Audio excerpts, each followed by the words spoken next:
इंसान अभी तक नहीं बनाया गया था। दुनिया में एक ऐसी कौम थी जो आज के इंसानों से बिल्कुल डिफरेंट थी।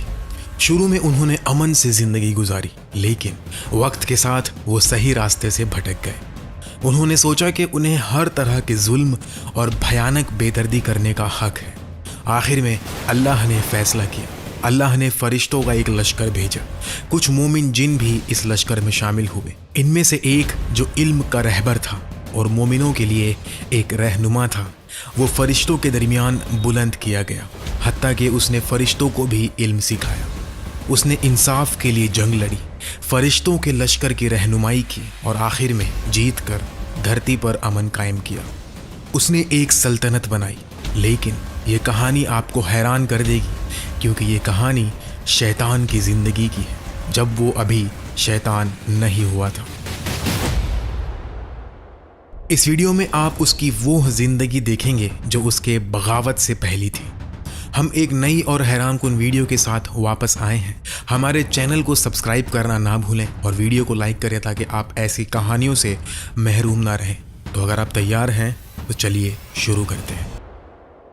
दुनिया में जहाँ भी जाओ, हर तहजीब में एक खास शैतान की शख्सियत मिलती है जो लोगों को धोखा देने का काम करती है। मसलन ग्रीक तहजीब में हेदीस, ज़ोरास्ट्रियनिज़म में अहरिमन, कदीम मिस्र में सेत, कबाला में समाइल, यहूदी और मसीही मनबाओं में अज़ाज़ेल और सीरियक रिवायतों में अज़ाज़ील। चाहे नाम कुछ भी हो, हर मज़हब में एक जैसी शख्सियत नज़र आती है। तो ये शख्सियत इतनी आम क्यों है? चलिए वापस जाते हैं इब्तिदाए आफरीनीश के वक्त में। हम उस दौर में दाखिल होने वाले हैं जब अज़ाज़ील अभी शैतान नहीं बना था, जब वो फरिश्तों के दरमियान था और उन्हें इल्म भी सिखाया करता था। जब अल्लाह ने आदम अलैहिस्सलाम को बनाया, उससे पहले धरती पर एक कौम थी जिसे जान कहा जाता था। जान के बाद अल्लाह ने जिन बनाए, क्योंकि इब्लीस भी जिन में से एक था।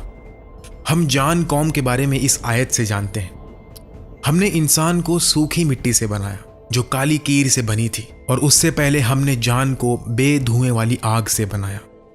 मसीही और यहूदी मनबाओं में कहा जाता है कि शैतान एक गिरा हुआ फरिश्ता है, मगर इस्लाम में ये बात सच नहीं। शैतान कोई फरिश्ता नहीं, क्योंकि कुरान साफ साफ कहता है कि इब्लीस जिन में से था। और जब हमने फरिश्तों को हुक्म दिया कि आदम को सजदा करो तो सब ने सजदा किया, मगर इब्लीस ने न किया। वो जिन्नात में से था तो अपने परवरदिगार के हुक्म से बाहर हो गया। इब्लीस का मतलब है नाउम्मीद। ये नाम उसे बाद में दिया गया। उसका पहला नाम अज़ाज़ील था। कहा जाता है कि उसका चेहरा खूबसूरत था और वो फरिश्तों की तरह चमकता था। जान कौम शुरू में आसमानों में रहती थी। यहाँ आसमान से मुराद कोई और सैयारा, कोई और गैलेक्सी या वो दुनिया हो सकती है जो हम समझ नहीं सकते। बाद में इस कौम ने धरती पर रहने की दुआ की। उन्होंने अल्लाह के अहकाम मानने का वादा किया और हजारों साल तक धरती पर इंसानों और जिनों की तरह रहे। उनका मकसद इबादत और अपने खालिक को जानना था। हर रूह को आज़ाद इरादा दिया गया था। कहा जाता है कि जान कौम के 70,000 कबीले थे। लंबी मुद्दत तक उन्होंने अल्लाह की इबादत की, लेकिन वक्त के साथ वो भटक गए, जुल्म करने लगे और बगावत करने लगे। तब अल्लाह ने उनके पास पैगंबर भी भेजे। पहले पैगंबर आमिर इब्ने इम्र थे। उन्होंने उन्हें कत्ल करा दिया। बाद के पैगंबरों को भी उन्होंने कत्ल कर दिया।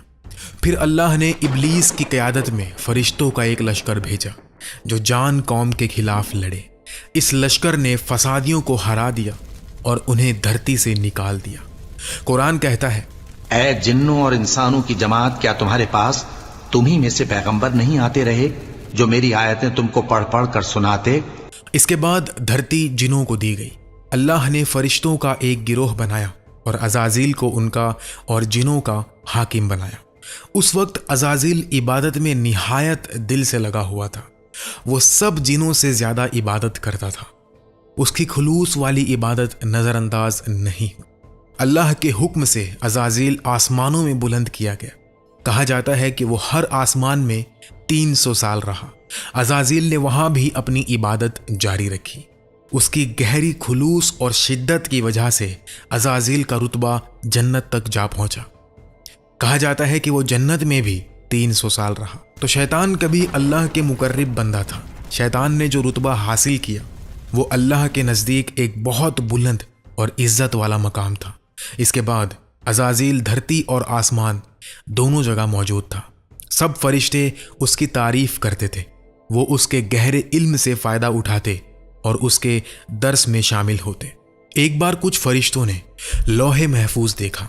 उन्होंने वहाँ लिखा देखा कि अल्लाह का कोई बहुत करीबी बंदा उसके गज़ब का शिकार होगा और उसकी हाज़िरी से निकाल दिया जाएगा। वो फ़ौरन अज़ाज़ील के पास गए। जब अज़ाज़ील ने देखा कि फरिश्ते उदास हैं, उसने वजह पूछी। उन्होंने लोहे महफूज में देखी लिखावट बताई और उससे दुआ करने को कहा ताकि ये मुसीबत उन पर ना आए। अज़ाज़ील ने जवाब दिया, ये मुसीबत ना हमारे लिए है और ना तुम्हारे लिए। मैं ये लिखावट सालों से देखता आया हूँ और किसी को नहीं बताया।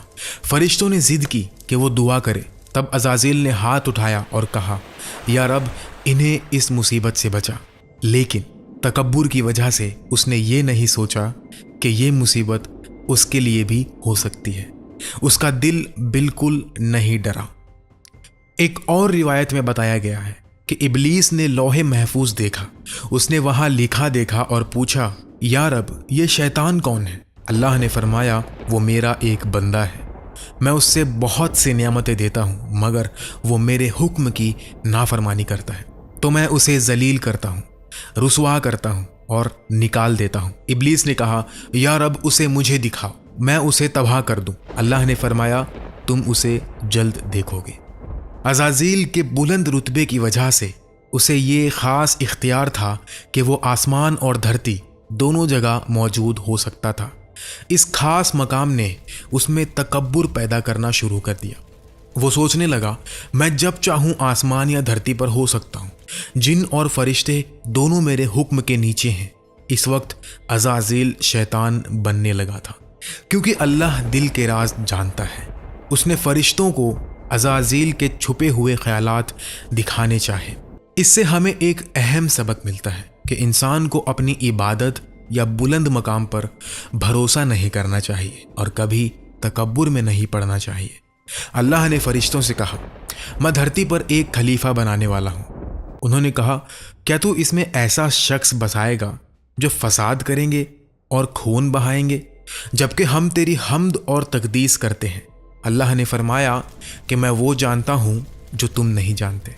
जब अज़ाज़ील ने सुना कि धरती पर एक नई मखलूक बनेगी, उसे फिक्र होने लगी। फरिश्तों ने सोचा, अगर एक नया खलीफा बनेगा तो इसका मतलब है कि धरती हमसे छीन कर इस नए मखलूक को दे दी जाएगी। पहले अज़ाज़ील ने सोचा, ये नई मखलूक नूर से भरी होगी जैसे फरिश्ते, और ये मेरे हुक्म के नीचे होंगे। मगर ऐसा नहीं हुआ। जब उसे यकीन हुआ कि अल्लाह एक नई मखलूक ज़रूर बनाएगा, अज़ाज़ील ने सोचा कि जैसे उसने जान कौम और फसादियों को धरती से निकाल दिया था, वो इस नई मखलूक को भी अपने लश्कर के साथ निकाल देगा। कुरान कहता है, और वो वक्त काबिल जिक्र है जब तुम्हारे परवरदिगार ने फरिश्तों से फरमाया था कि मैं खनखनाते सड़े हुए गारे से बशर बनाने वाला हूं। जब शैतान ने यह सुना, उसने सोचना शुरू किया, अगर ये नई मखलूक मिट्टी से बनी है तो धरती अब भी मेरी है, क्योंकि मैं आग से बना हूं और इंसान मिट्टी से बना है। आग मिट्टी से बुलंद है, आग सबसे मजबूत है, जबकि मिट्टी सबसे कमजोर। इब्लीस ने ऐसे सोचा। उसकी नज़र में बुलंद रुतबा वाला ज़्यादा हकदार था, लेकिन ये उसके तकब्बुर और गलत सोच का नतीजा था। अल्लाह ने आदम अलैहिस्सलाम को मिट्टी से बनाया। उसकी शक्ल ऐसी थी जो पहले कभी नहीं देखी गई। फरिश्ते और अज़ाज़ील उसे देखने आए। उसकी लंबाई धरती से आसमान तक थी। इब्लीस आदम के जिस्म के गिर्द चला जिसमें अभी रूह नहीं डाली गई थी। उसने आदम को गहरी तवज्जो से देखा, फिर वो आदम के मुंह से दाखिल हुआ और उसके जिस्म के अंदर घूमा। उसने देखा कि ये नई मखलूक बहुत कमज़ोर है, मगर फिर भी वो ये कबूल नहीं कर सका कि ऐसा कमज़ोर और बेबस मखलूक धरती पर रहेगा। अल्लाह को शैतान के दिल के तकब्बुर और छुपे हुए इरादों का इल्म था। अब वक्त आ गया था कि आदम में रूह डाली जाए। उसी ने मौत और जिंदगी को पैदा किया ताकि तुम्हारी आजमाइश करे कि तुम में कौन अच्छे काम करता है।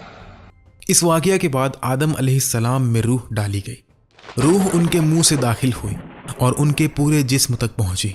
جہاں جہاں روح پہنچی وہاں جسم میں گوشت اور ہڈیاں بھر گئی۔ پھر اللہ نے اسے ترتیب دی اور اپنی روح سے اس میں پھونک دی۔ اور تمہارے کان اور آنکھیں اور دل بنائے، مگر تم بہت کم شکر کرتے ہو۔ اللہ نے آدم کو مٹی سے بنایا اور کہا ہو جا، اور وہ ہو گیا۔ ہم روح کی حقیقت نہیں جانتے کیونکہ قرآن کہتا ہے تم سے روح کے بارے میں سوال کرتے ہیں، کہہ دو کہ وہ میرے پروردگار کا ایک حکم ہے، اور تم لوگوں کو بہت ہی کم علم دیا گیا ہے۔ ایک حدیث میں بتایا گیا کہ روح آدم کے سر میں داخل ہوئی۔ جب وہ آنکھوں، چہرے، ناک اور منہ تک پہنچی، آدم نے چینخ دیا۔ جبرائیل علیہ السلام اس کے پاس کھڑے تھے اور بولے اے آدم کہو الحمدللہ۔ آدم نے کہا الحمدللہ۔ پھر اللہ نے فرمایا اے میرے بندے، میری رحمت تجھ پر ہو۔ جب روح اس کی آنکھوں تک پہنچی، آدم نے آنکھیں کھولی اور جنت کے پھل دیکھے۔ جب اس نے مختلف پھل دیکھے اسے بھوک لگی اور وہ انہیں فوراً کھانا چاہتے تھے۔ تب جبریل نے کہا اے آدم جلدی مت کرو، جیسے قرآن کہتا ہے انسان ہمیشہ جلدی میں ہوتا ہے۔ عزازیل ابھی بھی شیطان نہیں بنا تھا، فرشتے اس کے اندر کے خیالات سے بے خبر تھے۔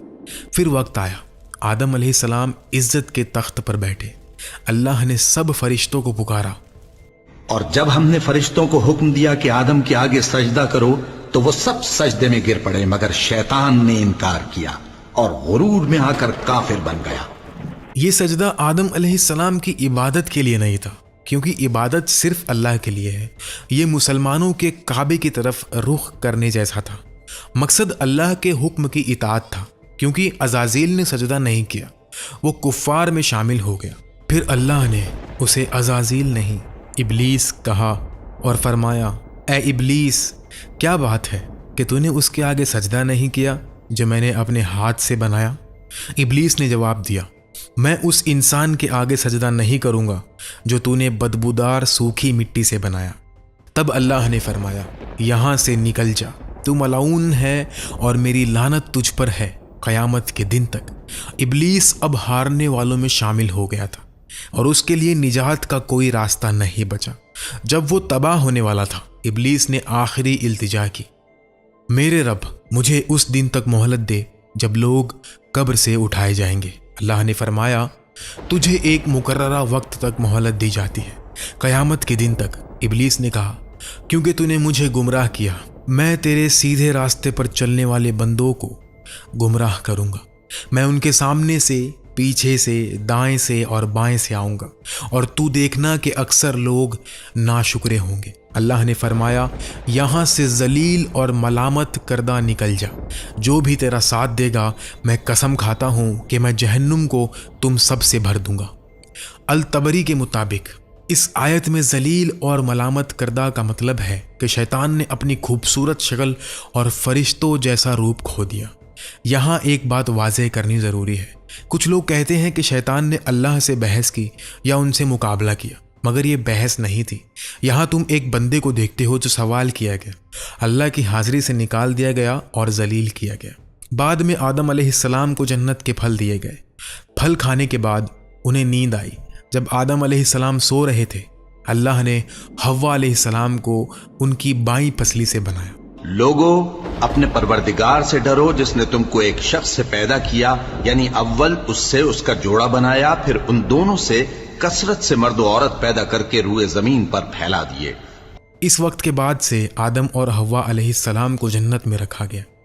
ان سے کہا گیا جنت میں جہاں چاہو آزادی سے کھاؤ، لیکن اس درخت کے پاس مت جانا۔ مگر آدم علیہ السلام کے امتحان کے حصے کے طور پر ابلیس کو بھی وہاں رہنے کی اجازت دی تھی۔ کچھ وقت بعد ابلیس آدم علیہ السلام کے پاس آیا اور کہا اللہ نے تمہیں اس درخت سے صرف اس لیے منع کیا تاکہ تم فرشتے نہ بنو یا یہاں ہمیشہ نہ رہو۔ پھر اس نے دونوں سے قسم کھائی میں تمہیں سچی صلاح دینے والوں میں سے ہوں۔ شیطان نے دونوں کو دھوکہ دیا۔ پہلے اس نے آدم علیہ السلام سے کہا کہ پھل کھاؤ، لیکن آدم علیہ السلام نے اللہ کی نافرمانی نہیں کی۔ اس نے اللہ سے وعدہ کیا تھا اور درخت سے نہیں کھایا۔ پھر شیطان حوا علیہ السلام کے پاس گیا اور ان کے کان میں باتیں ڈالی۔ حوا نے ایک پھل کھا لیا۔ جب اسے کچھ نہیں ہوا وہ آدم کے پاس گئی और बोली, मैंने खाया और मुझे तो कुछ नहीं हुआ, आप भी खा लो। तब आदम अलैहिस्सलाम अपना वादा भूल गए थे और उन्होंने भी दरख्त से खा लिया। जैसे ही फल उनके गले से उतरा, उनके कपड़े टुकड़ा टुकड़ा होकर गिरने लगे। उनकी शर्मगाह खुल गई और उन्होंने शर्मिंदगी महसूस की। उन्होंने बयान के पत्तों से अपने आप को ढांकने की कोशिश की। इसके बाद अल्लाह ने उन सब को इब्लीस समेत सज़ा के तौर पर धरती पर भेज दिया और फरमाया, नीचे उतर जाओ, तुम में से कुछ एक दूसरे के दुश्मन होंगे, धरती पर तुम्हारे लिए रहने की जगह और एक वक्त तक गुजारा होगा। ये है जान कौम की तबाही, आदम की तख्लीक और अज़ाज़ील के शैतान और इब्लीस बनने की कहानी। हाँ, आखिर में शैतान का हाल बहुत अफसोसनाक है। वो एक बुलंद और ख़ास मकाम से सबसे नीचे गिर गया और इब्लीस बन गया। इस वक्त से वो आदम का दोस्त नहीं रहा, क्योंकि उसे मालूम था कि उसे कभी माफ़ नहीं किया जाएगा। उसने इंसानों से गहरी नफ़रत रखी और कसम खाई कि वो उन्हें गुमराह करेगा। इस मकसद के लिए उसने हर तरह के धोखे और जाल को जायज़ समझा। नतीजे में गिरकर इब्लीस बनने के बाद उसने बहुत से जाल बिछाए ताकि दूसरों को अपनी तरफ खींचे, इंसानों को धोखा दे और उन्हें हक से दूर करे।